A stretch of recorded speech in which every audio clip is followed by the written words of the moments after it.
Hola, ¿qué tal? Le damos la bienvenida a todo nuestro auditorio que nos está viendo desde Núcleo CTI y también de Citnova Hidalgo a esta sección de Colloquium. Les recordamos que esta sección, estas charlas se quedan grabadas en el Facebook de Núcleo CTI y también en YouTube de Citnova Hidalgo para que en cualquier momento las puedan consultar si es que si no la pueden presenciar toda.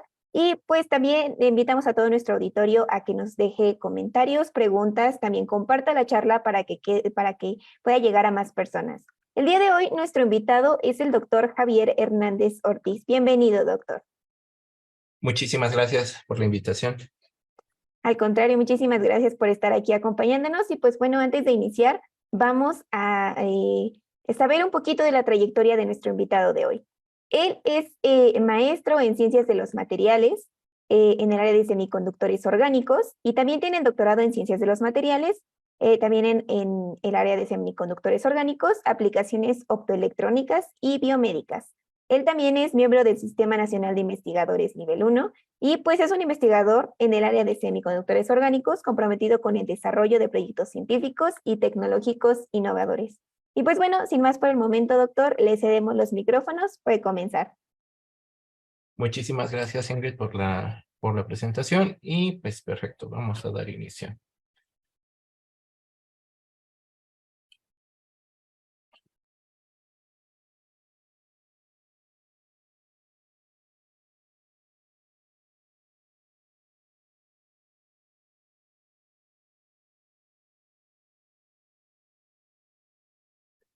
Listo. Bueno, buen día a todos. Para mí es un placer haber recibido la invitación y pues es un gusto para mí el hablar de esto. La plática del día de hoy la denominé Materiales, Luz y Salud. ¿Por qué vamos a hablar de cómo estas áreas tan grandes del conocimiento y que parecieran que están un poco alejadas entre sí, convergen en aplicaciones y en cosas muy relevantes en el desarrollo científico y tecnológico con miras en un campo tan importante como es el de la salud? A modo de introducción, la luz tiene muchas aplicaciones. Cuando hablamos de luz, hablamos de la energía radiante que nosotros podemos percibir. Específicamente esa energía radiante dentro del espectro visible.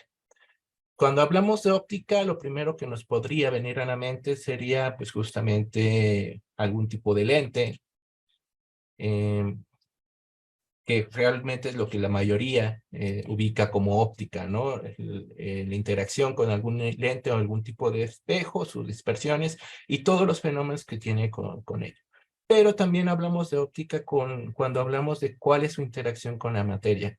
Y hay muchas aplicaciones de la óptica, como por ejemplo el estudio de ciertos fenómenos para estudiar especies biológicas, tanto por ejemplo los alacranes que se pueden estudiar mediante su fosforescencia. Hay ciertas especies que tienen o que presentan bioluminiscencia, toda la parte de optoelectrónica que son efectos ópticos a final de cuentas aplicados, interferometría, las fibras ópticas que yo creo que en algún momento todos hemos escuchado hablar.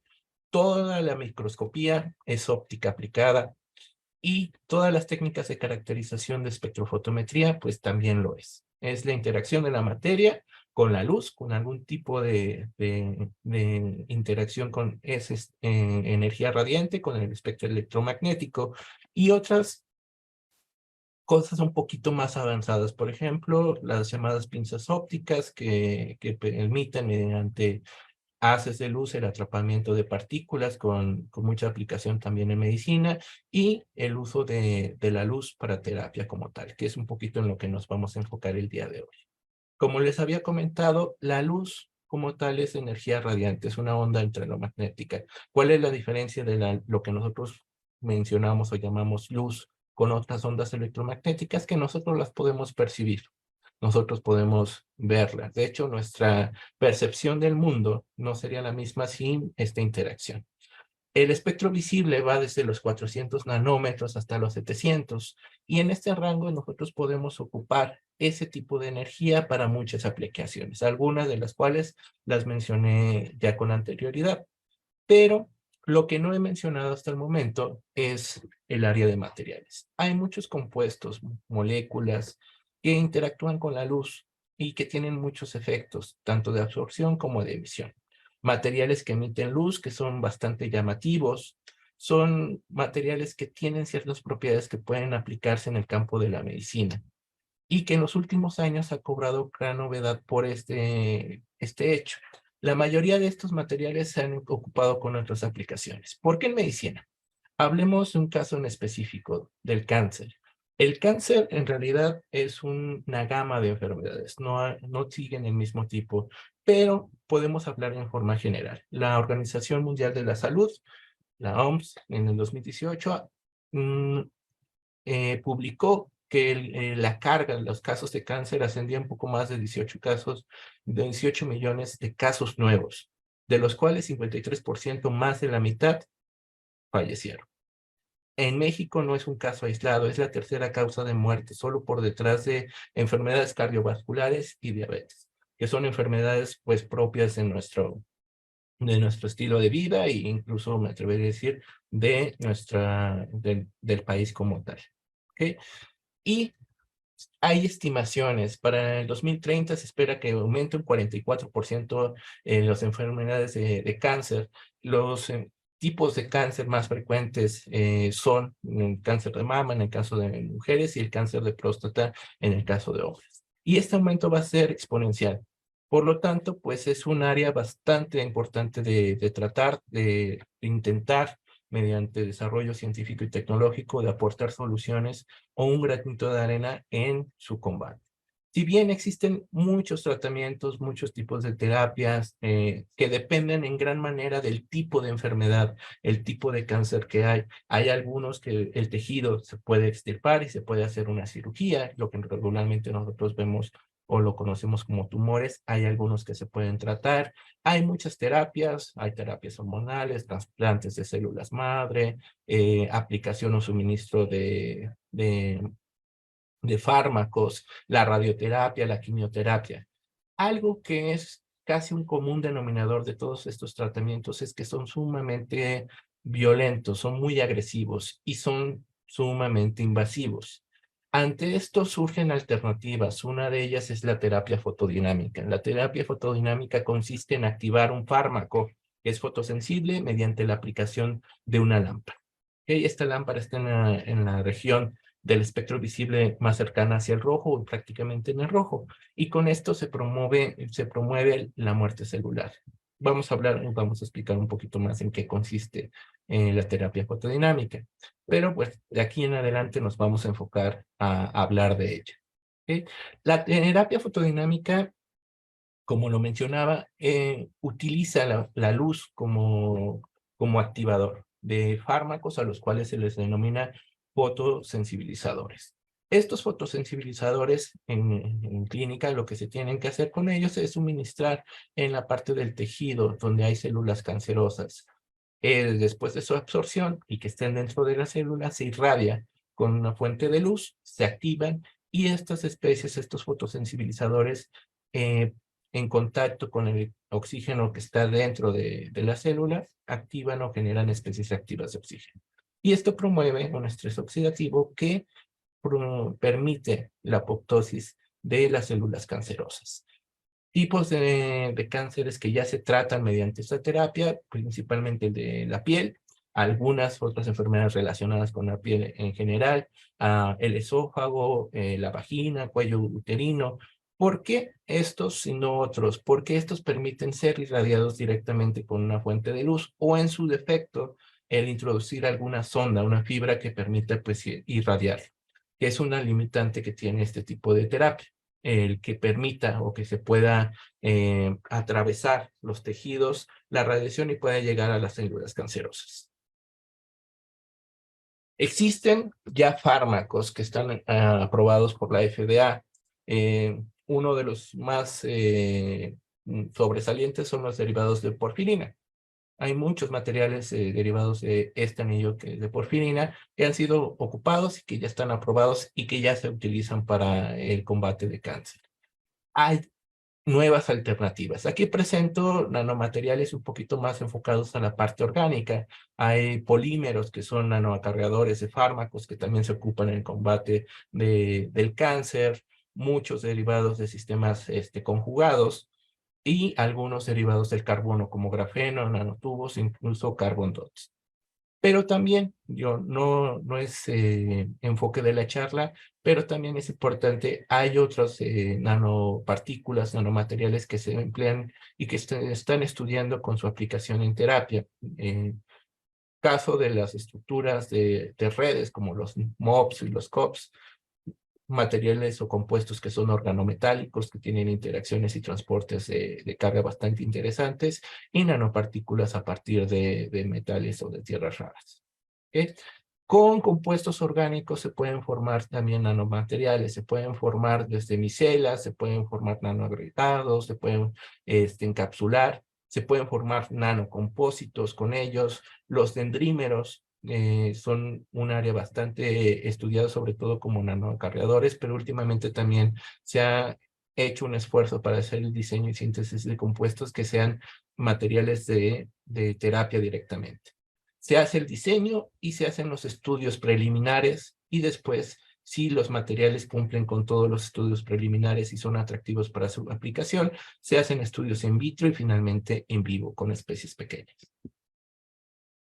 Semiconductores orgánicos. En la presentación comentaron que el área que yo manejo principalmente en diseño, síntesis y caracterización son semiconductores orgánicos, y así lo quise dejar para la presentación. En forma general, yo diría que son sistemas pi-conjugados. Un sistema pi-conjugado es aquel que alterna enlaces dobles con sencillos. Eso permite que la nube de la distribución electrónica permite el paso de los electrones y con ello su conductividad. Por ello, son semiconductores. Los niveles de energía que determinan cuáles son las propiedades electrónicas de este tipo de semiconductores, de este tipo de sistemas biconjugados, es principalmente el bandgap. Bandgaps regularmente menores a 2 electron volts son materiales o son moléculas que pueden utilizarse para materiales en optoelectrónica por muchas interacciones, que son tema de otra charla. Pero no significa que si el sistema pi conjugado es un bandgap de 2 o más, no se pueda utilizar para otras aplicaciones, que ese es el caso. ¿Cuáles son las aplicaciones? Digo, vamos a mencionar de los semiconductores orgánicos para posicionarnos ahí en el tema del día de hoy.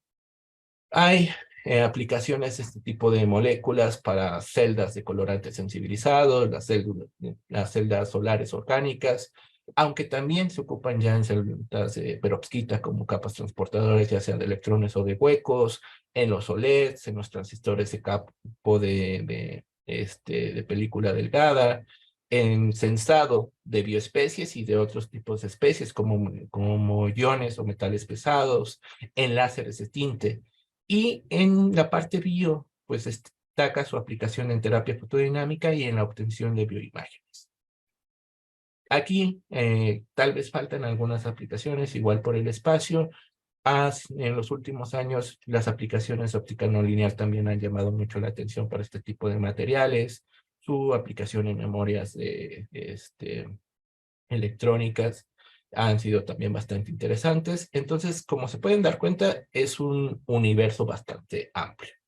Y siendo sinceros, el boom de los semiconductores orgánicos o de los sistemas biconjugados en general, ya sean moléculas pequeñas, entre comillas, o polímeros conjugados, ha sido en la optoelectrónica. Pero en los últimos años ha cobrado bastante interés con su aplicación en aplicaciones biomédicas. Dejando de lado la aplicación que pueden tener estos sistemas para biosensado, que también es un área importante, los sistemas biconjugados pueden ser interesantes para su aplicación biomédica si tienen al menos una de estas dos características, al menos una de estas dos propiedades, absorción de 2 fotones o generación de oxígeno oxiculete. La primera consiste en lo siguiente. Regularmente la materia absorbe energía de un fotón en un fotón. Cuando se lleva a cabo el proceso de absorción, un fotón brinda la energía necesaria para pasar de un estado basal a un estado excitado. y esto es óptica lineal. Pero ciertos compuestos, ciertos materiales permiten la absorción simultánea de dos fotones que sumados permiten dar la energía suficiente que daría la excitación de un solo fotón. Y la relajación puede ser vibracional o radiativa. La relajación radiativa es lo que nosotros conocemos como emisión. Dependiendo del tiempo que dura esta emisión, puede ser un fenómeno de fluorescencia o de fosforescencia. El punto es que yo puedo lograr lo mismo mediante el uso de fuentes de luz de diferente energía. En la imagen que está del lado derecho tengo un haz de un láser de 380 nanómetros, un haz de bastante energía, y se ve el paso del haz. Esto que se ve aquí es la emisión, la interacción, la emisión o la relajación radiativa de esta sustancia que está dentro de la celda después de haberse excitado con una longitud de 380 nanómetros. Aquí hay un punto que también tienen la misma fosforescencia, pero ahora estoy ocupando unas de 760, que es el doble, es la mitad de la energía que tiene esto. Es mucho menos, de hecho esto prácticamente ya está en el infrarrojo. Y esto es interesante porque yo puedo introducir materiales en forma de nanopartículas en células y radiarlos con una longitud de onda menor, una longitud de onda que no sea agresiva con los tejidos y que me permita observar la fluorescencia de compuestos que la tienen y yo pueda observar estructuras como células. Y no solamente las células, en algunos estudios se utilizan compuestos que tienen selectividad, las nanopartículas, con células cancerosas de determinado tipo. Entonces se podrían utilizar también como una forma de diagnóstico y para localizar y encontrar dónde se encuentran las células cancerosas dentro de un tejido. La otra propiedad es la de generación de oxígeno singulete. Voy a tratar de explicarlo lo más sencillo posible. Tengo el mismo proceso, absorción, excitación. Ya lo habían comentado, cuando tengo mi estado excitado se tiene que relajar. Siempre tiene que haber un proceso de relajación. Puede ser vibracional o puede ser radiativo, que lo habíamos comentado. Puede ser fluorescencia o fosforescencia. Pero algunos sistemas pasan de un estado singuleta a uno triplete, que es un paso prohibido. Esto se le conoce como cruce intersistema. Porque cuando hay una relajación de un estado triplete y en el medio hay oxígeno o especies que se pueden transformar y generar especies reactivas de oxígeno, lo genera. El mecanismo de generación en presencia de oxígeno es formar radicales de oxígeno, especies reactivas de oxígeno, como iones hidroxilo, como peróxido, entre otros. O bien el oxígeno molecular circundante, que su estado normal es triplete, se convierte en singulete. Y ambas son especies que promueven el estrés oxidativo dentro de la célula y es básicamente lo que es el principio de operación de la terapia fotodinámica. Ahora, ¿cómo llego a este tipo de materiales? La verdad es que hay muchas estrategias para hacer diseño de moléculas con sistema biconjugado y siempre va a cambiar un poco para qué quiero la molécula, es decir, cuál va a ser su aplicación.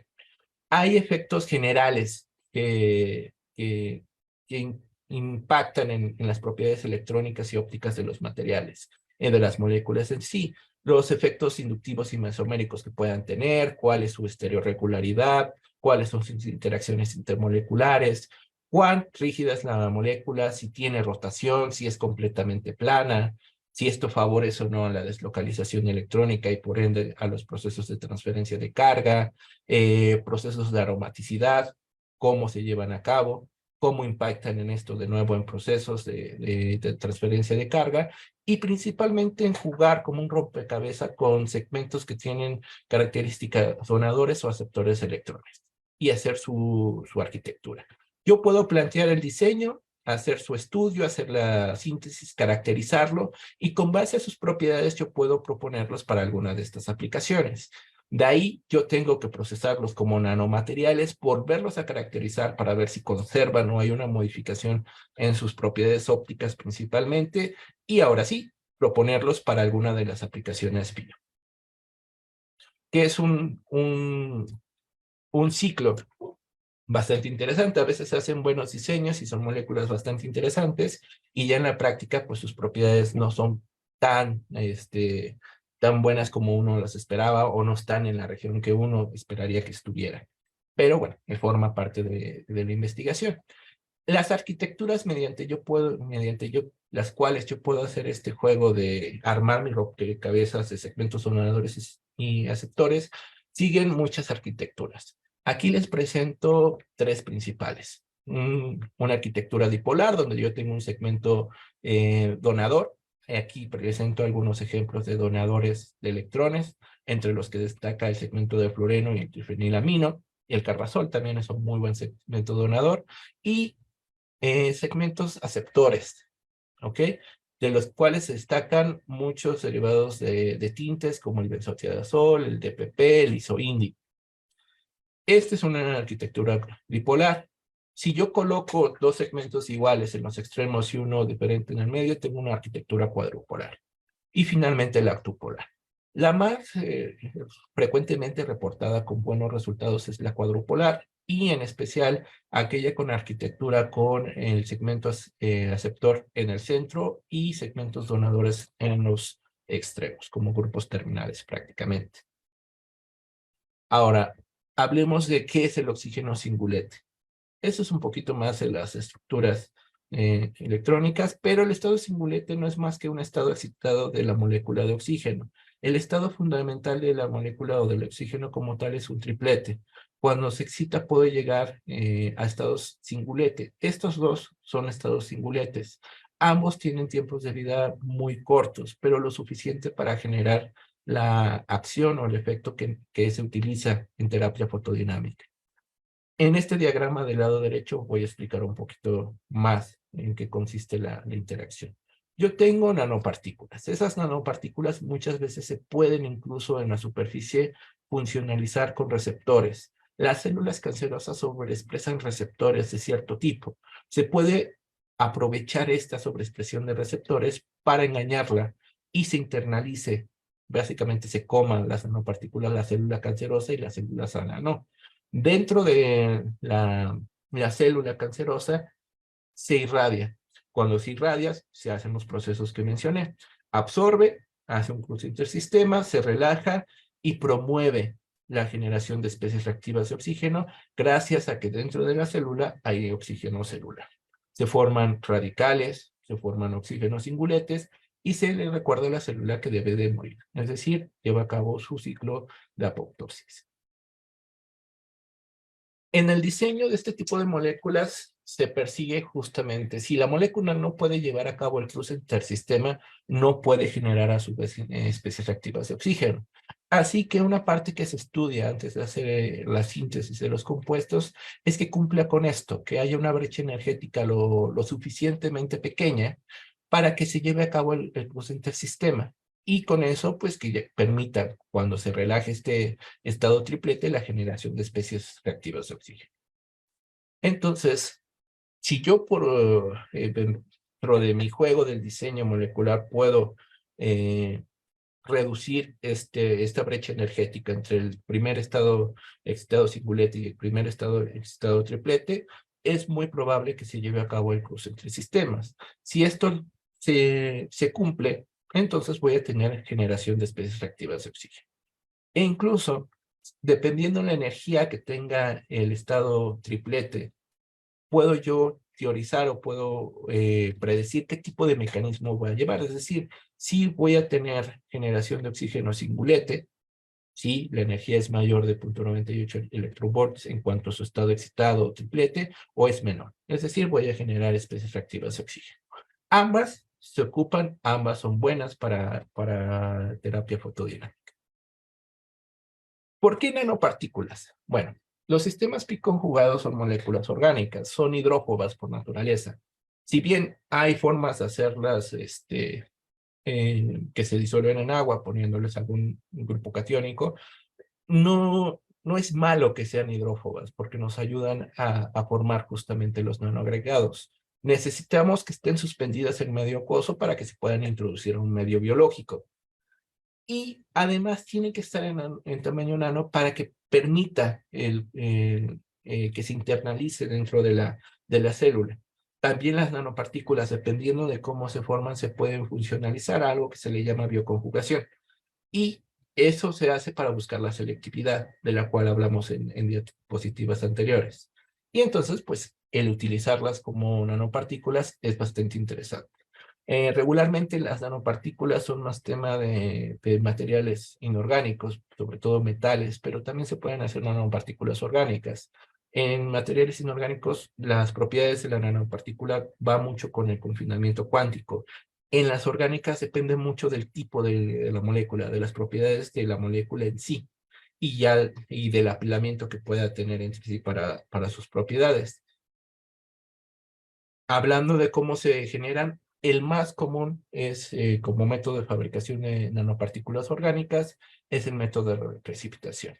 ¿En qué consiste? Yo tengo una solución en algún disolvente orgánico, que sea normalmente afín al agua, y en el medio acuoso yo puedo tener o nada, y formar simplemente nanoagregados, o puedo estabilizar estas nanopartículas cuando en el medio acuoso yo tengo algún biopolímero o un polímero que sea biocompatible. Puedo tener algún tipo de surfactante para que forme mis celdas y con eso estabilice mis nanoagregados, o puedo tener algún derivado de sílice, de silano en realidad, y formar este tipo de nanopartículas. Todas se pueden evaluar. Cambian algunas propiedades, sobre todo en estabilidad, dependiendo con qué lo encapsule, si es que lo encapsula. Rápidamente, algunos ejemplos. Aquí presento algunas estructuras moleculares de compuestos de moléculas que han sido empleadas para aplicaciones biológicas. Algunas para microscopía multifotón, como es en el caso de la molécula 1. Este grupo de moléculas también han sido evaluadas para su uso en microscopía multifotón, es decir, obtener bioimágenes. Y el resto de las que presento aquí son moléculas que han dado muy buenos rendimientos de generación de oxígeno singulete. Es decir, son buenos y en muchos de estos casos se ha hecho el estudio completo, ya el estudio in vitro e in vivo de su acción como fotosensibilizadores. A continuación voy a presentar dos ejemplos que a mí en lo particular me gustan mucho. Digo, son trabajos ya completos que hicieron en la evaluación in vivo e in vitro. Esta es la molécula que colocaron. ¿Okay? A esta le colocaron este segmento para hacerlo selectivo. Y aquí presentan las bioimágenes de los tejidos en presencia de este tipo de nanopartícula. En la parte inferior se ve una especie pequeña con un tumor. Este es el control, cuando no se ilumina, y cuando hay nanopartículas orgánicas de este tipo de molécula, hay una reducción bastante evidente del tumor. Y esto es por efecto de la terapia fotodinámica. Esta molécula tuvo un rendimiento de oxígeno singulete del 16%. Otro caso, en este caso tenemos una molécula cuadrupolar con segmentos donadores en los extremos de trifenilamino y un grupo aceptor en el centro, que es diacetopirrol-pirrol, un derivado de él. ¿Ok?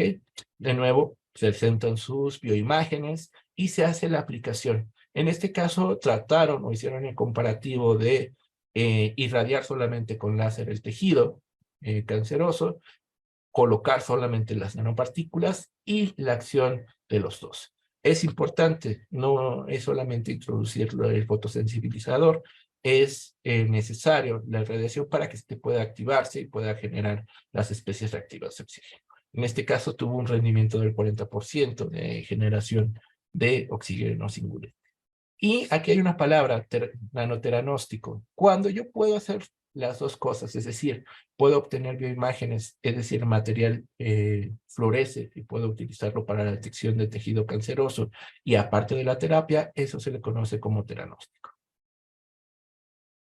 Bueno, les voy a platicar rápidamente de un ejemplo que nosotros desarrollamos del desarrollo de nuevos potenciales fotosensibilizadores.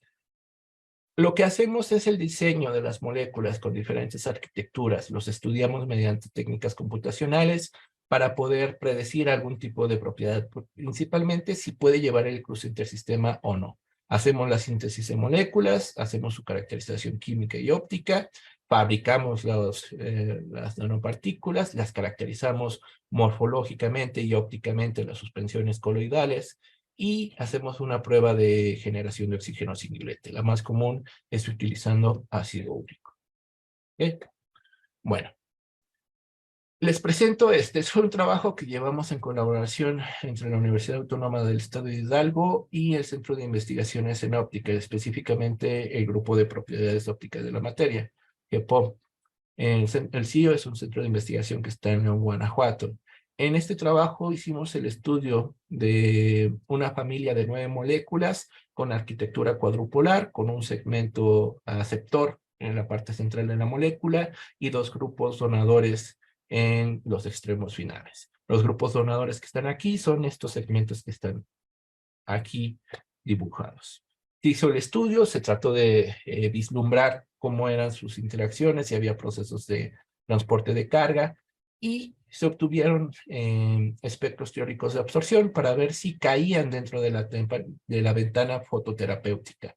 Es importante, la ventana fototerapéutica que se maneja está entre 650 nanómetros y 800 regularmente.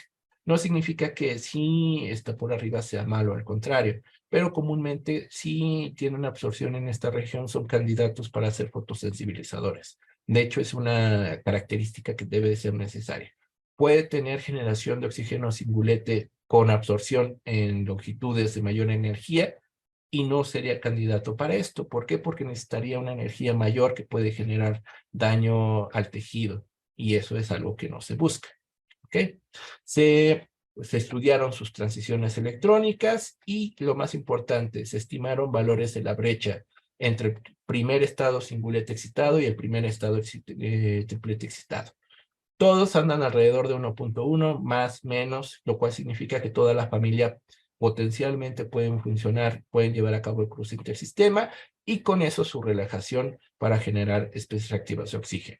Los compuestos que tienen valores mayores a 0.98 principalmente generarían oxígeno singulete. Los que están por debajo de ese nivel generarían otros tipos de especies reactivas de oxígeno. En la síntesis, bueno, se hizo la síntesis de precursores, principalmente por reacciones de condensación, ya sea de Nagel o aldólicas sencillas.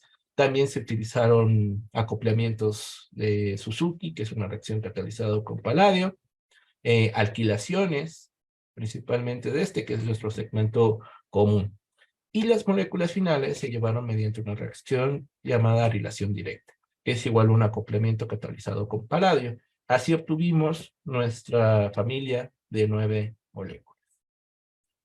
Hecha la síntesis, se tienen que purificar y se tienen que caracterizar por las 3 de ley, que es espectroscopía de infrarrojo, FTIR, resonancia magnética y espectroscopía de masas. Ya que identificamos que en realidad sintetizamos la molécula que queríamos sintetizar, que está purificada, podemos hacer su caracterización.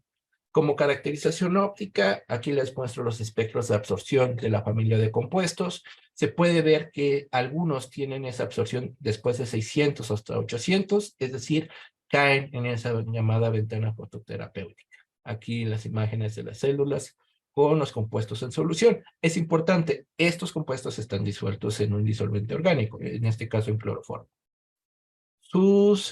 Las moléculas menos desplazadas fueron las que tienen grupos terminales de quinolina y las más desplazadas fueron las siguientes. Se obtuvieron el Banca.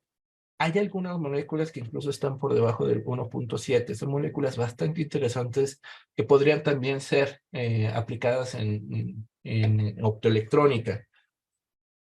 Y bueno, estas dos que están por arriba no significa que no sean buenas, se pueden utilizar como agentes de contraste también. Y aquí les presento la forma en cual determinamos esta brecha energética. Es un método reportado para moléculas orgánicas y bastante aceptado. ¿Okay? Aquí presento los espectros de emisión. Aquí las imágenes de los compuestos bajo la lámpara UV. Tenemos emisión de todos los colores. La verdad, a mí en lo personal me gusta mucho esta imagen por eso. Algunos compuestos no nos daban espectros de emisión en el equipo, así que sacamos los espectros de emisión en la primera banda, posiblemente por el rango del equipo. Los rendimientos cuánticos de fluorescencia, bien, para las primeras moléculas eran bastante altos en comparación con otras, que son bastante pequeños. No es algo malo, simplemente significa que no puedo utilizarlo como material teranóstico principalmente, pero sí lo podría ocupar como material eh, fotosensibilizador si es que tiene generación de oxígeno singulete. Determinamos para completar su caracterización sus backups electroquímicos y hicimos la suspensión coloidal. Utilizamos un surfactante para hacer micelas y con eso estabilizar los nanoagregados de los compuestos. Estas son las características o las propiedades de absorción de estas moléculas. Algunas se desplazaron un poquito hacia el rojo. En algunos casos se intensificó la segunda banda de absorción, algo que es bueno, significa que absorbe mayor cantidad de fotones en esta región, principalmente en esta que me interesa, que es la de la región de ventana fototerapéutica. Se estudió su morfología, siendo pues, prácticamente esférica para todos los compuestos. Hay compuestos que dieron nanopartículas de 55 nanómetros aproximadamente como valor promedio, algunas como en este caso de 70, es decir, son nanopartículas. También se hizo su caracterización de óptica no lineal, es decir, su respuesta. Se utilizó una técnica que se llama Z-scan. Con eso se obtiene, ya sea con apertura abierta o cerrada, cuál es su respuesta no lineal. Con eso se pueden obtener los índices de absorción no lineal y su respuesta. Esta gráfica en especial nos indica que estas moléculas estudiadas tienen respuesta no lineal como absorción de 2 fotones. Es decir, que posiblemente yo pueda utilizar una longitud de onda aún más pequeña y lograr la absorción y la transición que yo busco, algo que es bastante bueno. Aquí les presento justamente sus signos, exceptuando en la molécula que tiene el yodo, todos tienen índices de refracción no lineal positivos. Los demás son, bueno, solamente tiene negativo. Y todos tienen comportamiento de absorción de 2 fotones saturados. Y la parte final e interesante para la evaluación preliminar de un compuesto de este tipo. La generación de oxígeno singulete o de especies reactivas en general.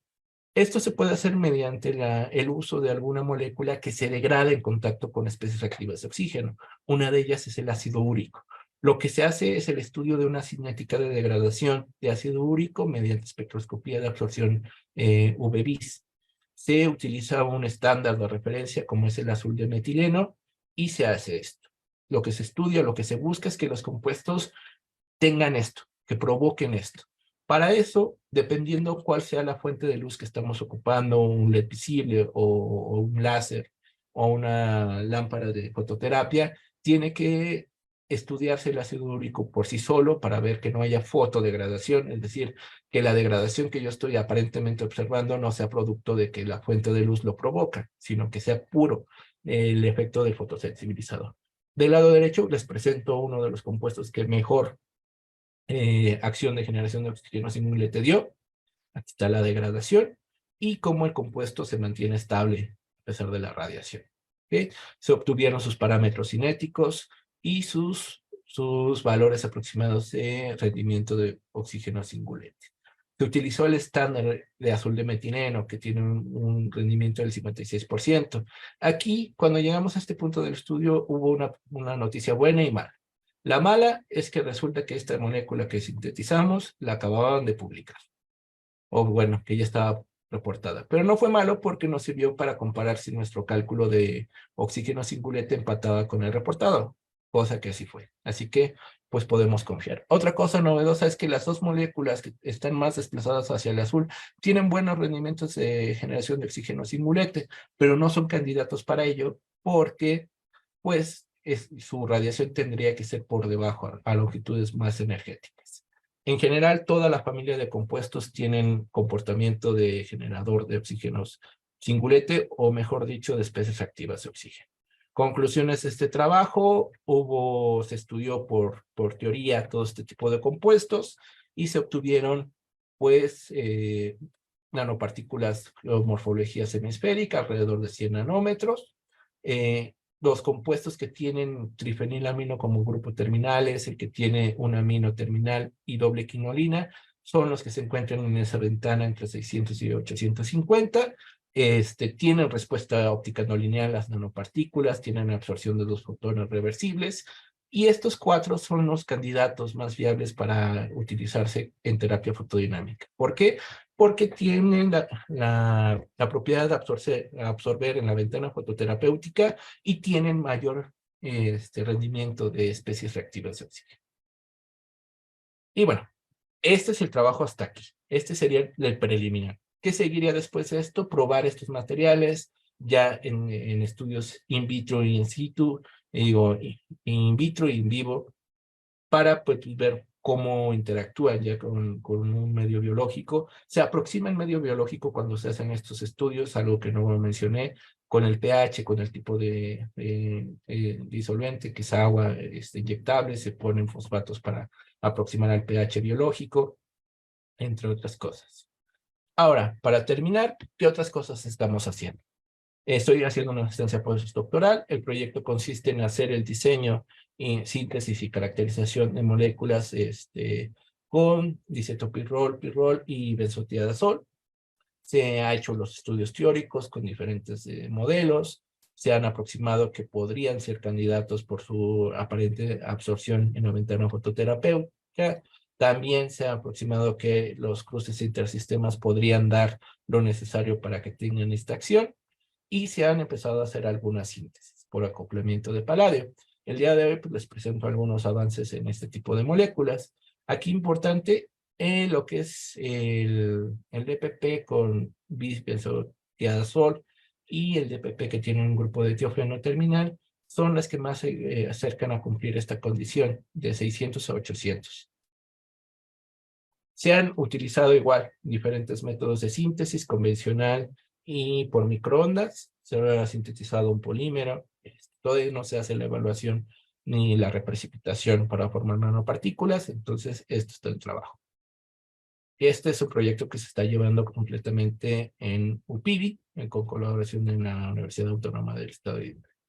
Y bueno, quiero igual darle publicidad. Tengo una tesista de la licenciatura en Ingeniería de Materiales de la Autónoma de Hidalgo, ya con trabajo terminado. Ella hizo una síntesis de un compuesto con arquitectura cuadrupolar.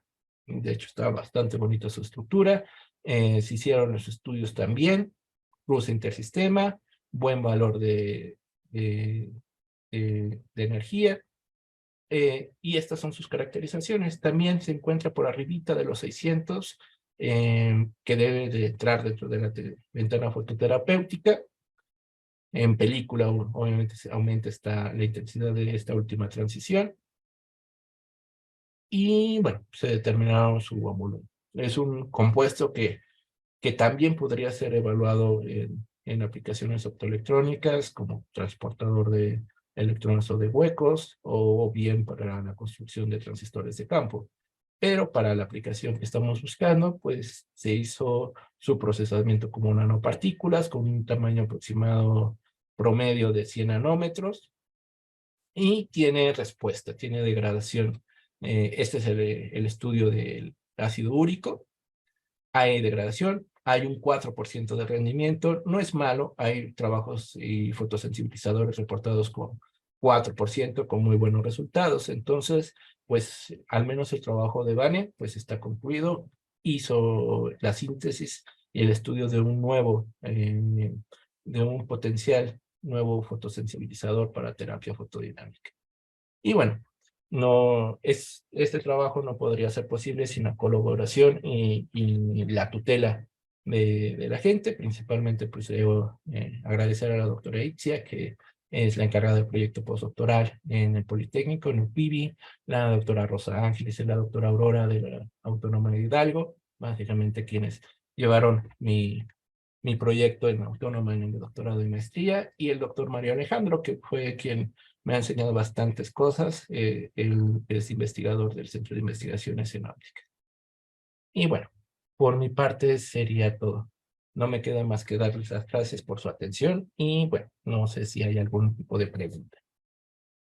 Muchísimas gracias, doctor, por compartirnos tan valiosa información y pues tanto tiempo de trabajo y tanto esfuerzo que pues hace usted de investigación Muchas felicidades, antes que nada. Y Muchas bueno, gracias. pues le recordamos al auditorio que nos puede dejar sus dudas en la sección de comentarios de Facebook. Y de hecho ya tenemos una pregunta, doctor.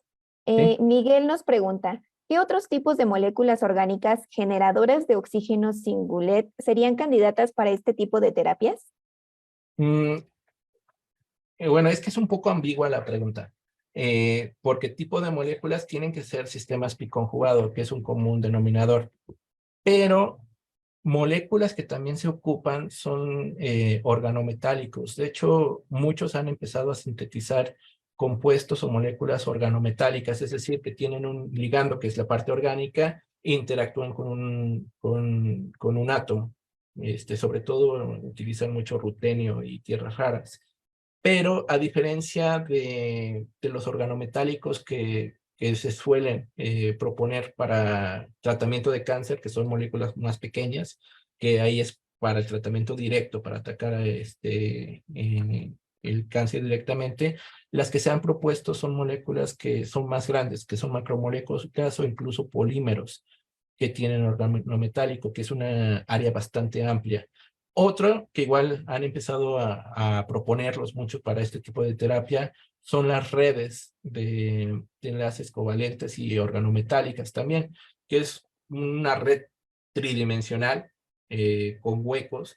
Se ha utilizado para remoción de metales, entre otras aplicaciones bastante interesantes. Tienen mucha estabilidad, pero también se han empezado a tratar como nanopartículas y de nuevo hacer evaluación como posibles fotosensibilizadores.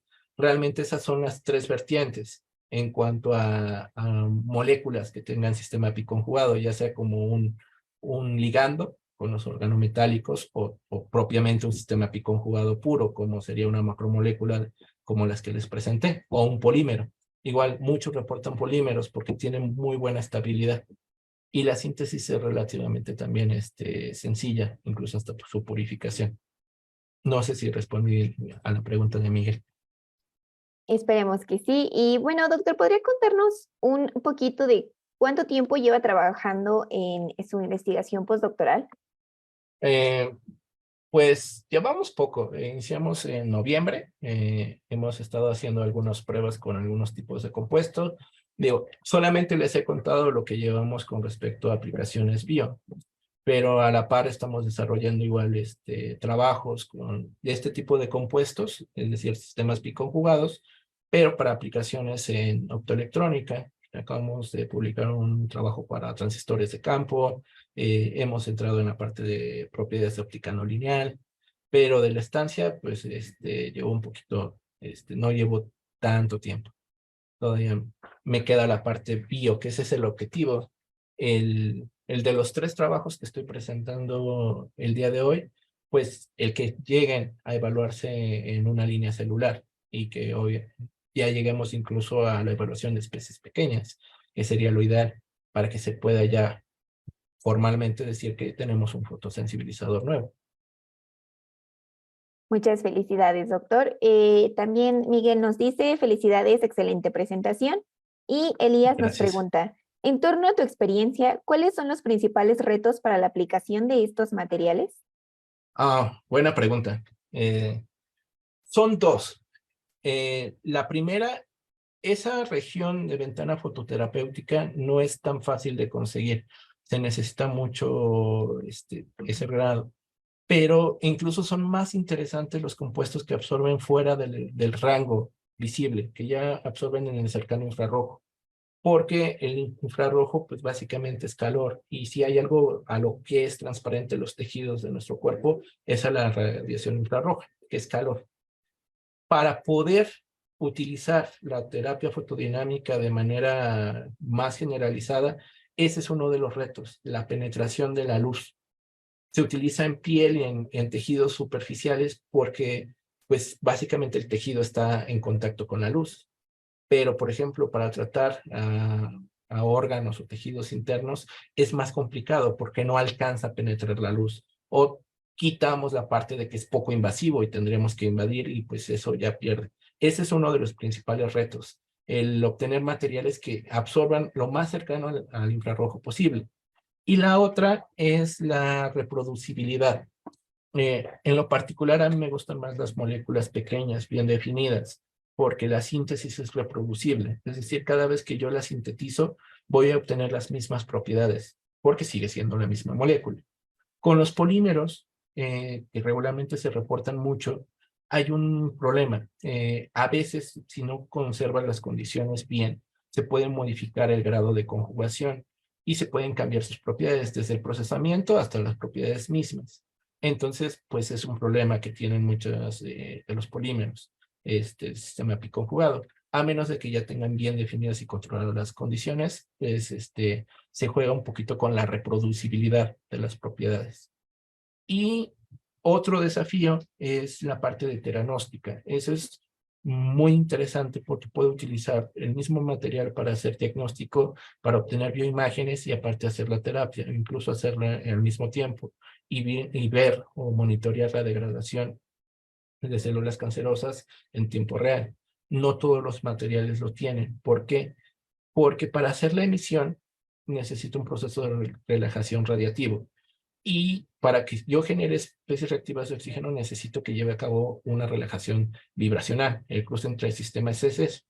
Entonces, es difícil, no siempre es tan sencillo encontrar ese equilibrio entre un material que dé lo necesario para que emite y yo lo pueda ver en microscopía confocal, y que además de eso, pues lleve a cabo el cruce intersistema y me dé lo necesario para que funcione como fotosensibilizador. Yo creo que esas tres serían los principales retos en esta área. Muchas gracias, doctor. Y bueno, pues ya para terminar, ¿qué quisiera comentar a los que nos están viendo para incentivarlos a que pues dediquen pues tiempo a la investigación y pues se inspiren para estudiar algún posgrado?